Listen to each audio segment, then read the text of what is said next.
क्रांतिकारियों में से थे राम प्रसाद बिस्मिल, अशफाक उल्लाह खां, राजेंद्र नाथ लहरी, चंद्रशेखर आजाद। ऐसे तमाम क्रांतिकारी हमारे हैं जिन्होंने इस देश की खातिर अपने प्राणों की आहुति दे दी, अपने व्यक्तिगत जीवन को छोड़ दिया, सार्वजनिक जीवन में अपने जीवन को झोंक दिया, इस देश की खातिर अपने प्राणों को भी न्यौछावर कर दिया। 9 अगस्त 1925 का दिन हमारे इतिहास में दर्ज है।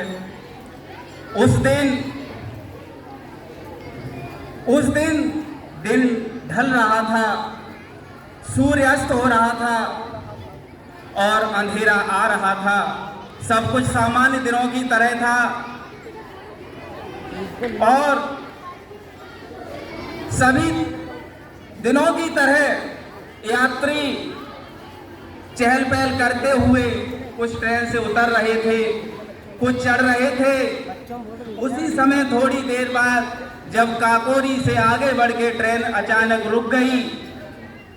जब अचानक ट्रेन रुकी तो अंग्रेज अधिकारियों के और उसमें बैठे हुए भारतीय यात्रियों के होश फाख्ता हो गए। अंग्रेज अधिकारियों के होश उड़ गए, सोचने लगे पता नहीं क्या हुआ, अचानक से ये ट्रेन क्यों रुक गई। क्योंकि उस ट्रेन में खजाना जा रहा था मेरठ से लखनऊ के लिए। ट्रेन अचानक रुक गई तो इन्हीं वीर क्रांतिकारियों के द्वारा इस ट्रेन को रोका गया था खजाना लूटने की मंशा से। खजाना अपने लिए नहीं लूट रहे थे ये लोग, खजाना लूटने की हमें जरूरत क्या थी। हमारे इन वीर क्रांतिकारियों ने इस कार्य को क्यों अंजाम दिया?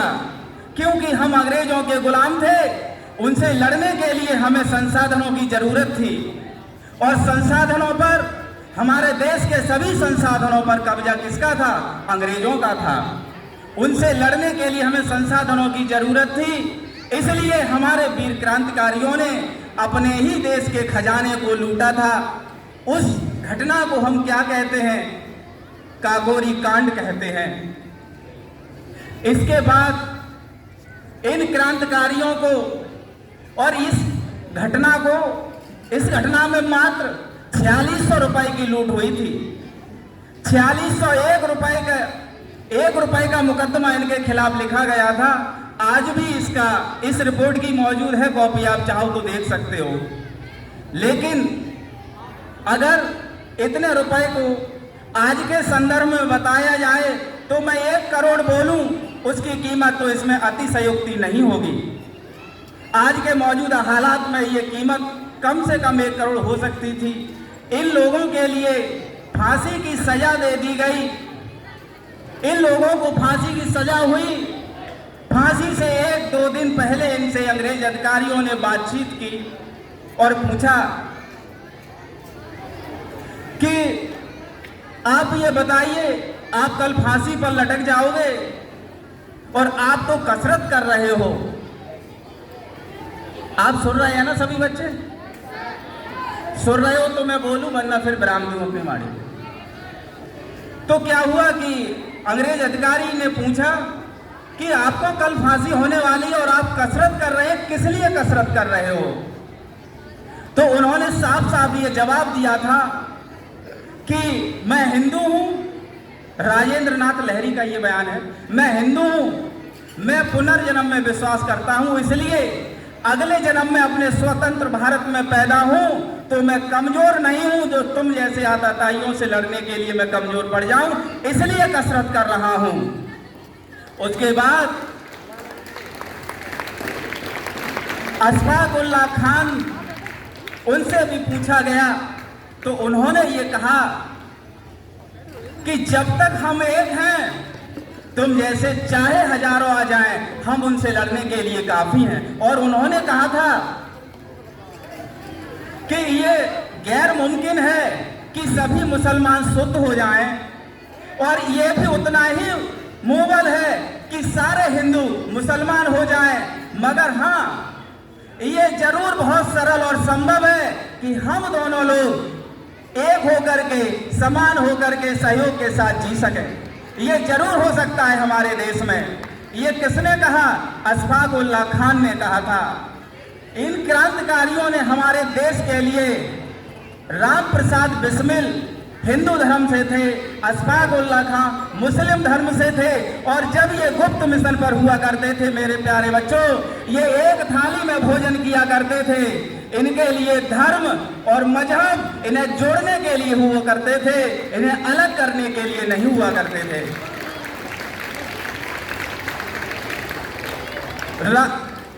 राम प्रसाद बिस्मिल, राजेंद्र नाथ लहरी, जब इन लोगों को फांसी की सजा हुई तो इन्होंने गीता के श्लोक पढ़े थे, और जब अशफाक उल्लाह खां को फांसी हुई तो इन्होंने कलमा पढ़ा था। ऐसे कलमा पढ़ के, गीता के श्लोक पढ़ के एक थाली में भोजन ये किया करते थे। लेकिन आज के अगर संदर्भ में हम इस चीज को देखते हैं तो नहीं लगता है कि आज के अशफाक उल्लाह खां को कि गीता के श्लोक पढ़ के धर्म देश के लिए हम एक हो सकते हैं, और ना ही गीता पढ़ने वाले को ऐसा लगता है कि कलमा पढ़ करके हम देश के लिए कुछ कर सकते हैं। आज के हमारे विचार उन जैसे होने चाहिए। हम कलमा पढ़कर भी देशभक्त हैं और गीता के श्लोक पढ़कर भी देशभक्त हैं। यही हमारा देश है। आज की वर्तमान परिस्थितियां ये कहती हैं कि गीता पढ़ने से ही देशभक्ति हो सकती है, और आज का अशफाक उल्लाह खां ये कहता है कि सिर्फ कलमा पढ़ के देशभक्ति हो सकती है, जो बिल्कुल ही गलत है। ऐसे हमारा देश नहीं चल सकता है, और ना ही हमारे ये देश की आत्मा है। हमारा देश आजाद हुआ, बात ये चली कि हमारी सरकार होगी, हमारे नागरिकों के भी कुछ और कर्तव्य होने चाहिए।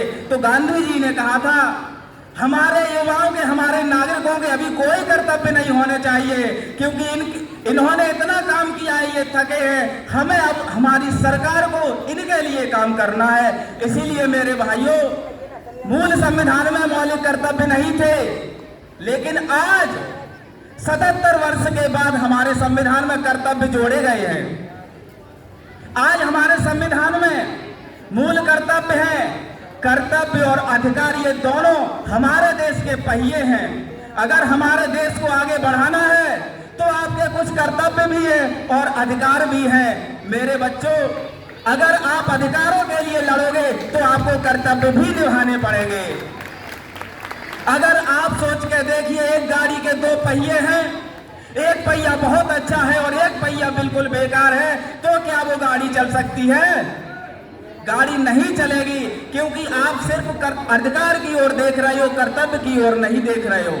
ऐसे ही हमें अपने जीवन में हमारे मूल कर्तव्यों को लाना ही होगा।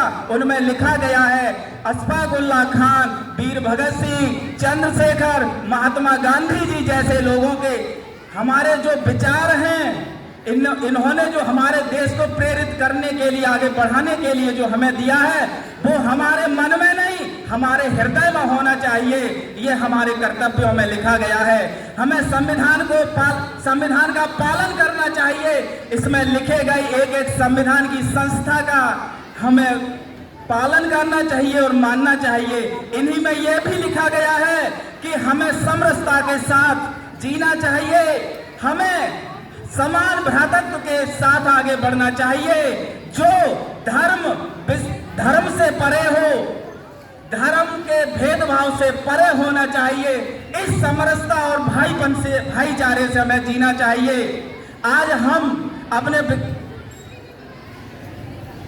इस तरीके से हम अपने देश को आगे तभी बढ़ा सकते हैं, चाहे आप छात्र हों, चाहे किसान हों, व्यापारी हो, चाहे जो हो, भारत के नागरिक हैं आप अपने अधिकारों को जिस प्रकार से मानते हैं उसी प्रकार से हमें अपने कर्तव्यों का भी पालन करना पड़ेगा। तभी हमारा देश आगे बढ़ेगा, बहुत तेजी से आगे बढ़ेगा।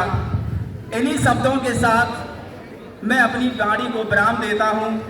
एक बार फिर हृदय की गहराइयों से इस स्वतंत्रता दिवस की आप सभी को हार्दिक शुभकामनाएं।